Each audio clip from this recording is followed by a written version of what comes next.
everyone. Welcome in. My name is Ashley Ellenboss with Sky House Herb School and Apothecary. And today we are going to be talking about the topic of eco-herbalism and spirituality, and also looking at the culture of herbalism here in the United States specifically, and kind of where we're at now, and maybe ideas for the future.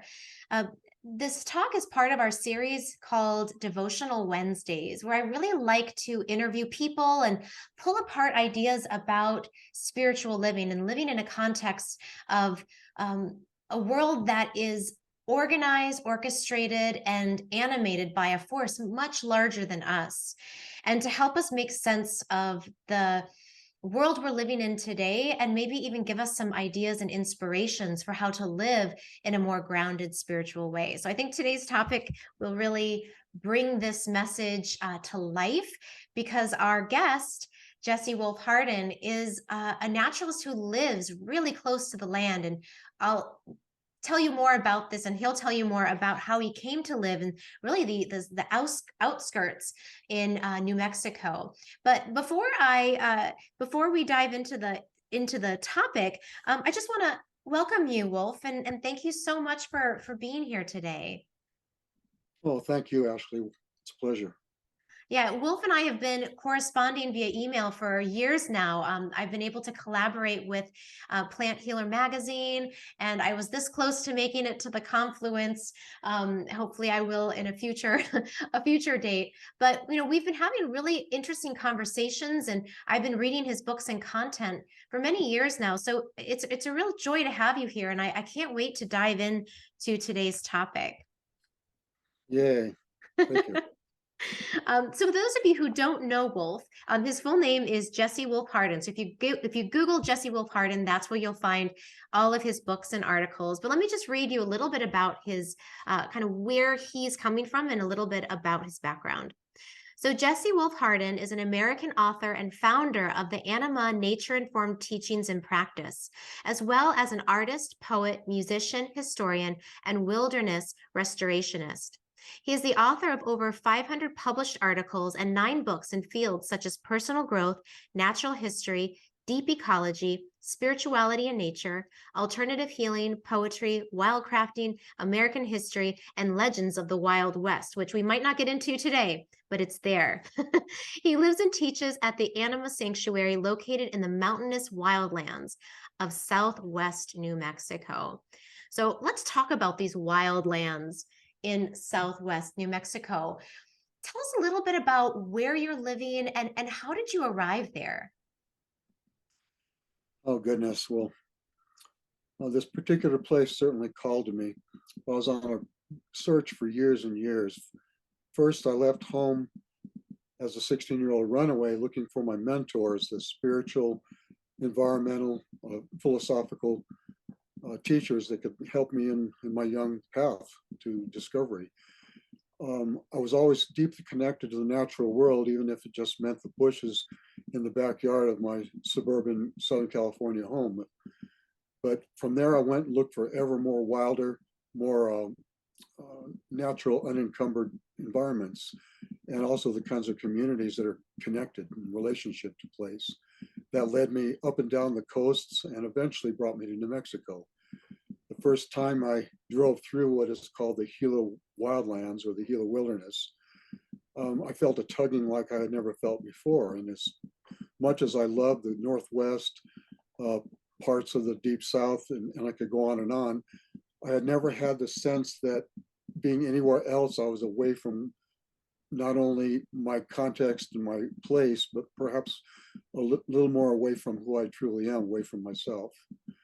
And so the authenticity that come from being in connection to a particular place, not just the natural world in general, is what sustained me. And it's probably at the root and the fuel for all the teachings that I've done in the 50 some years since. Beautiful. So this tugging, this pulling of these lands, was it sort of a one-shop stop? Like, did you land there and stay, or was there a coming and going as you were figuring out how to get established? There was indeed. This is where I live, is the largest county in the state, and it is only 2% private land in this county. So what we're talking about is a huge, massive amount of national forest, a little bit of state lands, and almost no private property whatsoever. The property that we heard about is an actual inholding, and it's now the Animá Botanical and Wilderness Wildlife Sanctuary. It exists 2 miles from pavement, 7 river crossings, which can be extremely problematic, as you know. And but what it does is just like a moat that guarantees the absolute wildness and the continued evolution of this place. So when I got here, it was so amazing, so awesome. It was alive, not just with wildlife and botanica, but also with spirits. I mean, I've never sensed before the degree in which a place was absolutely numinous, where it felt not just at the borders of the other world, but it felt like an enlivened more than world, like I'd never experienced before. It's the ancient ones, the Mogollon that lived here until 1,000 years ago, the indigenous people that caretaked it prior to us. And certainly it's alive with all kinds of energies. And my mother, who has a hard time with, or did have, I should say, she's deceased, with spirituality of all kinds, came down here and had experiences that she could never get over. She was discomforted while she was here, bless her heart, and yet continued talking about it for years afterwards. It was impossible for her not to encounter a palpable sense of the enlivenedness of this canyon, of this river, of this forest, and also for her to be thrust into touch with her, as she called it, her neglected dreams. And so it didn't allow her to sleep deeply the first night, but what it did was it awakened her to things that she had suppressed, neglected, and turned away from for so long. So that is the environment that I came into. It's not just a sanctuary from the clamor of civilization, as some might think, but rather it's the milieu from which this amazing spiritual sensibility and all of my creativity springs forth. It is the energy which won't allow me to be placated or out of body or out of purpose. Brilliant. Yeah, place is so important. The energy of the land. My husband and I, we recently moved back to our homelands of Minnesota, where I was born, and all my family lives, and we have a long history here. And there is something, whether it's by birth or just by, energetic similarity, that you can really dive into deeper aspects of yourself when you're aligned with the land. And yeah, I'm so curious about the energies and spirits of the land, and what they've informed for you. Like how would you say maybe your approach to herbalism, because you were an herbalist before you settled in this property, but how has this turn in living in this way, so close to the land, so far from, I don't want to say society, but I guess, cities and, the hustle and bustle. How has that changed the way that you practice herbalism and your own spiritual path? Mm. I've come to understand deeply that the power in anything comes from not its isolation, but rather from its connectedness. And it's kind of a twist that by coming to some place that's so far from the normal interactions of civilized society, as you say, and yet it has reinserted me into the warp and weft of life itself. So I feel like I'm more connected now with the community of caring human beings than I've ever been, through being in a place that's so far away from the norms, the paradigm, the expectations, and the protocols. I now believe that everything of power, from a relationship, a romance, a garden, a book, anything basically that we are and can be and will ever do, is made all the more powerful to the degree to which it is place-based. In other words, we're not the same if we take our herbal practice or our dreams or wishes or our job skills from one town to another endlessly. When I was young, I thought of myself as a rambler, as a constant migrant exploring, a gypsy-like persona, looking for endless adventures rather than looking for a place. And yet, once I felt my roots actually being engaged, I felt them deepening into the ground in an exact specific place, not in nature as a generic whole, not even in Gaia as the entire world, but rather specific portions of this living planet that somehow resonate with my energies as they can for everybody's. So there's, in my mind, there's an optimum geographical location, and not just geographical, but one that embodies spirits and has lessons and possibilities and options.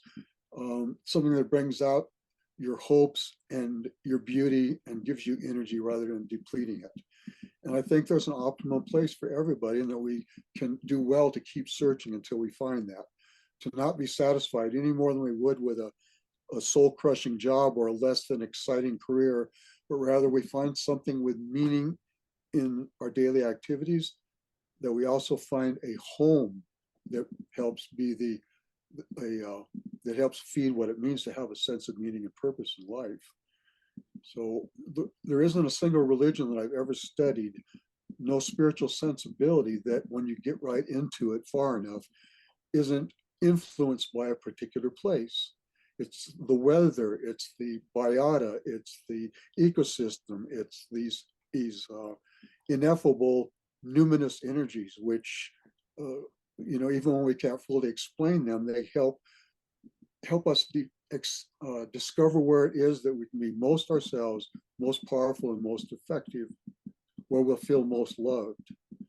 And so a spirituality of place, no matter where we came from, no matter where our ancestors came from, requires that we not come as outsiders, as developers, as somebody pushing something upon a place and making it bend its will to us, but rather that we hear the needs and the will of the land and the spirits that are there, of all the ancestors of those places that came before, and that we serve that. We serve that connection, and we listen to what it has to tell us. That is so beautiful. And, I think that requires tremendous patience because, when you find a place, when anyone transplants, myself, only 2 years here and in a pandemic, it's easy to think that you can just, like you said, plop your profession wherever you are and just, get the machine going. But there's a lot more at play there. And, the land sometimes doesn't speak right away. How long did it take you, to really get established and figure out like what the land was teaching you and how you could best implement your gifts in that context? Well, I don't think there's any end to that. I'll be redefining and deeper understanding the needs and the instructions of this land for as long as I'm alive. It was somewhat easier in a place that's this stark, this unencumbered by humanity and civilization and technology, to be immediately stripped bare of my assumptions, of my shell, my armor, my human costume, and to be not just subject to, but massively affected by, emotionally, spiritually, magically affected by this place from the moment I walked in. It's 7 river crossings. By the time I got to the third, I literally felt a portal open, as cheesy as that might sound to some people. It was an inescapable, deep, physical, overwhelming feeling that I was entering into a space that was special. And it would be a lot harder, the degree to which you have to step outside, connect through your house, through your garden, go to the nearest park, go 30 miles away and sit on a mountaintop. That requires a much greater investment to get down deeper than the gloss, deeper than the glamour that that the earth and nature puts out, so that only those that are really paying attention see it for what it is. But where I am, I had an advantage, there's no doubt about it, in that it was inescapable. It was impossible not to be affected to that extreme. Mm. What with that said, it's an endless process of growth, of learning and listening, and it's constantly setting me straight. I have to tell you, some of my best, most excited ideas have been tested against what the earth and what this particular piece of land wants. And it's reoriented me over and over again. The orientation, it showed me where my true north is, where my center is, how, to what degree I'm spinning like a compass, and to what degree I'm really on the path of maximum effectiveness and maximum fulfillment. Oh, that's amazing. Yeah, and that redefinition and it being constant. I mean, that's how nature is. Nature is constantly redeveloping. The microcosms are constantly shifting. The bacterial colonies are, everything is in constant movement and, dynamic relationship shifts. So why not us, right? Like, why would we somehow be exempt? Why would we somehow be linear and able to, like, why would we somehow be separate from that, right? Well, we literally can't be. I mean, all the best we can do is pretend that we are linear, that we're strictly logical, that things are as they seem, rather than there being this underlying, constantly revealed mystery, constantly changing and adapting, evolving world that we're a part of. Separation doesn't even exist. What it is a feeling of separation, an actual delusion in which we somehow have fooled ourselves emotionally and intellectually into thinking that we don't belong, that we're not a part, that we're not nature, that we as human beings are not really animals, we're something different and above and superior, and that we're not a part of everything that always was, that we're outside the historical stream, that how the future unfolds isn't somehow a product of exactly the kinds of choices that we make and the kind of character that we become. Yeah, that really reminds me of this part of a poem from Mary Oliver. Are you familiar with Mary Oliver? Well, absolutely, from Okay. Flagstaff, yes. Yeah, so she says, whoever you are, no matter how lonely, the world offers itself to your imagination, calls to you like the wild geese, harsh and exciting, over and over announcing your place in the family of things. Yes, absolutely. Calling on us to come home and to recognize uh, our role within that, our value within that, that we're not inconsequential, even in this day and age where there's so many millions of people, billions of people, and we're never, nothing that we do or that we fail to do is inconsequential. We have a tremendous responsibility and ability to respond. And the loudest call of all is from our heart, and our heart is speaking, is the earth speaking through a part of an organ of ourselves. Yeah, and I love that because it just reminds us that that there's like fate and free will. There's a part of our heart that is connected to our destiny. My husband's an astrologer, so for in our family we talk a lot about fate and free will, and the things that our soul has come to this planet to experience and to learn from.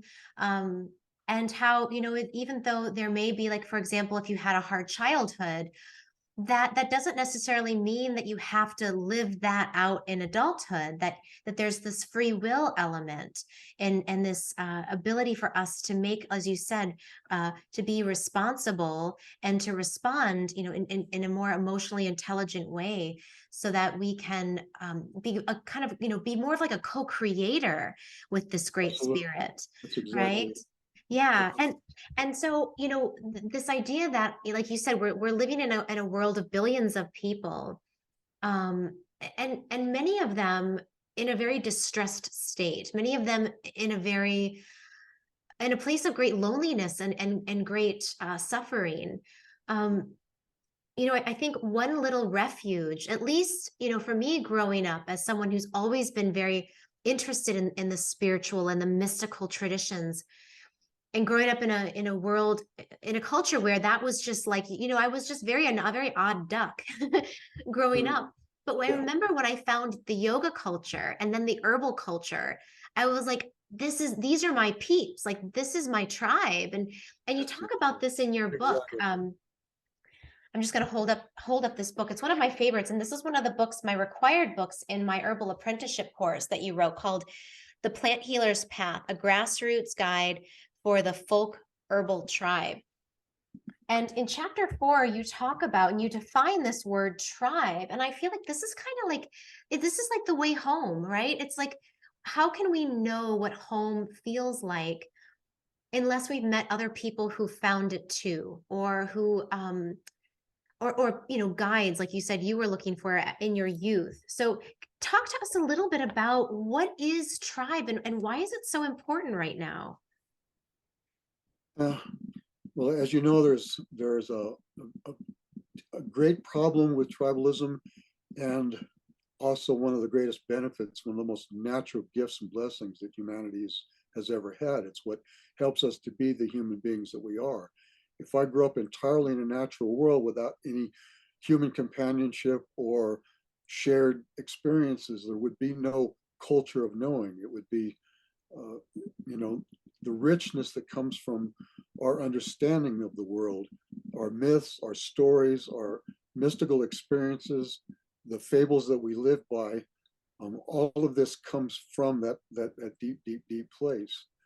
When we talk about home and roots, and I have to say that it's not just about in the land, and it's not just about in having a foot in the other world, which is we can talk about more if you like, but it's also about being at home in ourselves. It's impossible to be in the natural world if you're not at home in yourself. We can walk through the most beautiful Yosemite,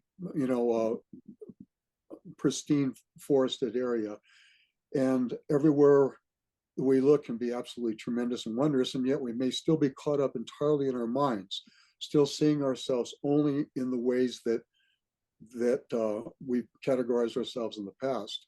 We may be only looking through the eyes that we used in the back at home or wherever we just came from, and yet there's a freshness possible the moment that we inhabit fully our beings, awaken our sensual and spiritual hearts and bodies. And by that, I mean the actual smelling of the environment, noticing everything that's around us and how these things fit together into patterns, hearing and being affected by, just the way we're affected by great music, being affected by the music of the land, the sounds of the wind, the sounds of the animals, the sounds of the water flowing by.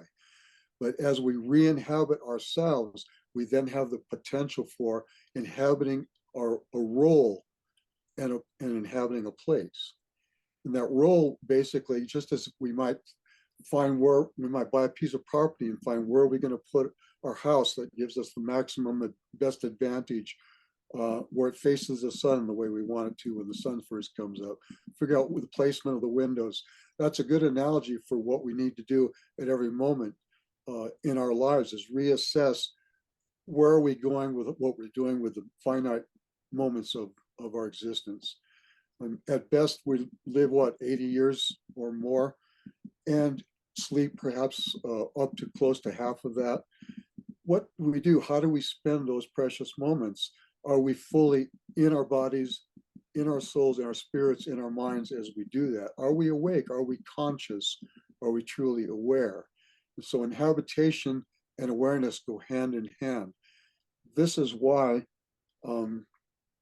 we can re-enter humanity, re-enter society, re-enter the social realms as ourselves, fully aware, not looking for outside affirmation of what we are, or what we're meant to do, but looking for allies, looking for affirmation in terms of people that also feel things just as deeply.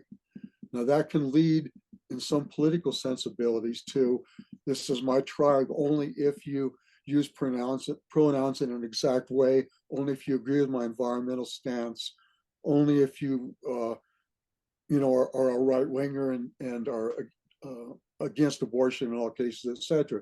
These are the things which they say define tribes and why tribalism is supposedly tearing up the human connection in the world today. But what they're overlooking is that isn't so much tribalism as factionalism. What defines a tribe more than anything else is what we share in common, not what sets us apart. Mm. There, and therefore, it's we share a place in common if we're in a home with somebody. We're sharing it with our children, with our friends. When we bring people over for discussion groups or just for a party, we're drawing them in. Everything is this constant weaving of connectedness. The entire world is that connected. That many individual beings and spirits, all aware of themselves and their place and aware of a conscious interaction with the rest of the world. By reclaiming that, then we can reclaim our humanity. And that doesn't come through getting rid of all sense of tribe. I mean, each and every human being, doesn't matter what our color is, what our ancestry is, what our genetics are, we all came from tribes, which is started with families that developed into extended and connected clans, and those clans work together in a place for a common purpose, looking out for each other, and we're a tribe then that developed a culture that expressed who they are and what their priorities are. The culture, the religion, the stories they tell their children and each other, the rituals they do are not reflections of, but they're means for being a part of and a participant of and a co-creator, as you say, of the world. So our cultural stories that make each tribe a little bit different than the other are also the stories that connect all tribes together into one humanity. And I must say, combine humanity with the rest of plants and animals and bacteria and fungi into the whole that is Gaia, the living earth. That's fascinating. Yeah, I've never thought of the roots in that way. It's interesting. While you're talking, I think I'm hearing your cat purring, and I was just thinking of like, oh, listen to his little tribe. I can hear the humming purr of his cat as he's in with his clan. So, so yeah, I think it's so nice to think about the possible negative connotations or directions, but also the positive and the purpose. Like, what is the purpose behind this gathering? And back to herbalism and herbalists, I think a lot of us who join, I would say, the herbal communities, and there's actually a lot of different ones. Like, I don't really see herbalism as like one group, because there's a lot of different types of herbalists, right? Absolutely. Um, Absolutely. and what I love that you do, like in this book and some of your other books, is you bring together voices of people who practice very different herbalism, more of the scientific herbal perspective, the more kind of folk traditional, the more purely like, Matthew Wood, who has, really uses more of the energetic drop doses and sort of ancient Greek models, and just bringing all of these voices together. Because what you talk about too in this chapter is inclusivity and diversity. Yes, indeed.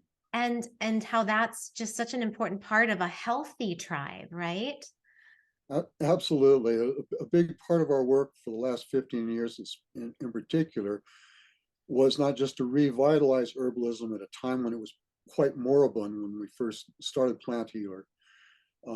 It was being reduced to the majority of people dissing it as some new age delusion, crankster, snake oil process. Yeah.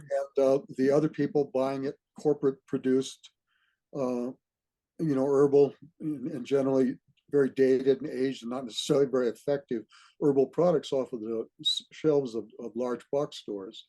What there wasn't was a lot of respect for and a lot of growth in the herbal field in a community level.